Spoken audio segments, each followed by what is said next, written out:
ओम नमः शिवाय नमः।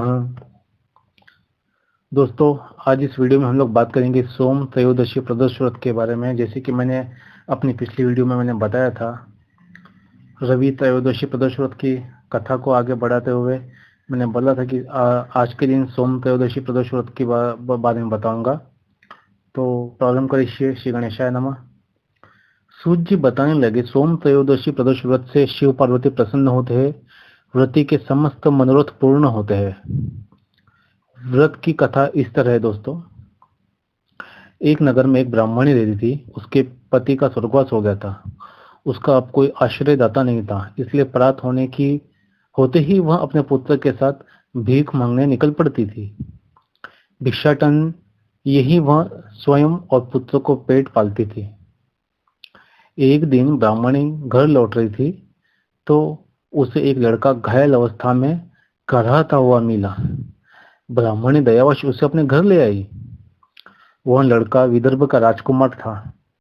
शत्रु सैनिकों ने उसका राज्य पर आक्रमण कर उसके पिता को बंदी बना लिया था और राज्य पर नियंत्रण कर लिया था, इसलिए वह मारा मारा फिर रहा था। राजकुमार ब्राह्मण पुत्र के साथ ब्राह्मणी के घर रहने लगा। एक दिन अंशुमति नामक एक गंधर्व कन्या ने राजकुमार को देखा और उस पर मोहित हो गई। अगले दिन अंशुमति ने अपने माता पिता को राजकुमार से मिलाने लाई। उन्हें भी राजकुमार भा गया। कुछ दिनों बाद अंशुमति के माता पिता को शंकर भगवान ने स्वप्न में आदेश दिया कि राजकुमार और अंशुमति का विवाह कर दिया जाए। उन्होंने वैसा ही किया।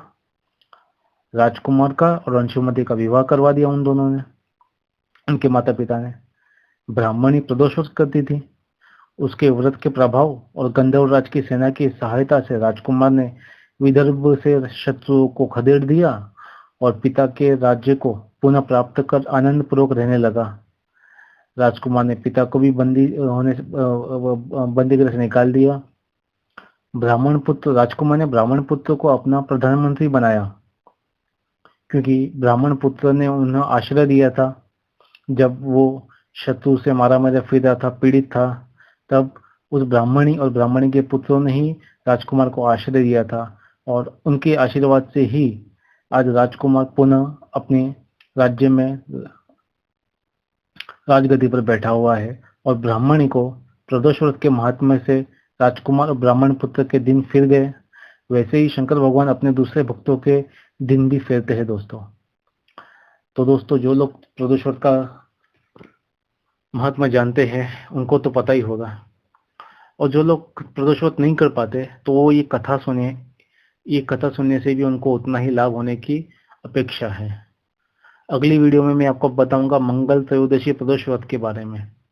जानी अनजाने मुझसे कुछ भूल चूक त्रुटि रहेगी तो क्षमा करना, छोटा बालक समझ माफ कर देना। मेरे यूट्यूब चैनल ग्रह नक्षत्र blogspot.com पर चैनल को सब्सक्राइब करना, शेयर करना, लाइक करना। ओम नमः शिवाय नमः।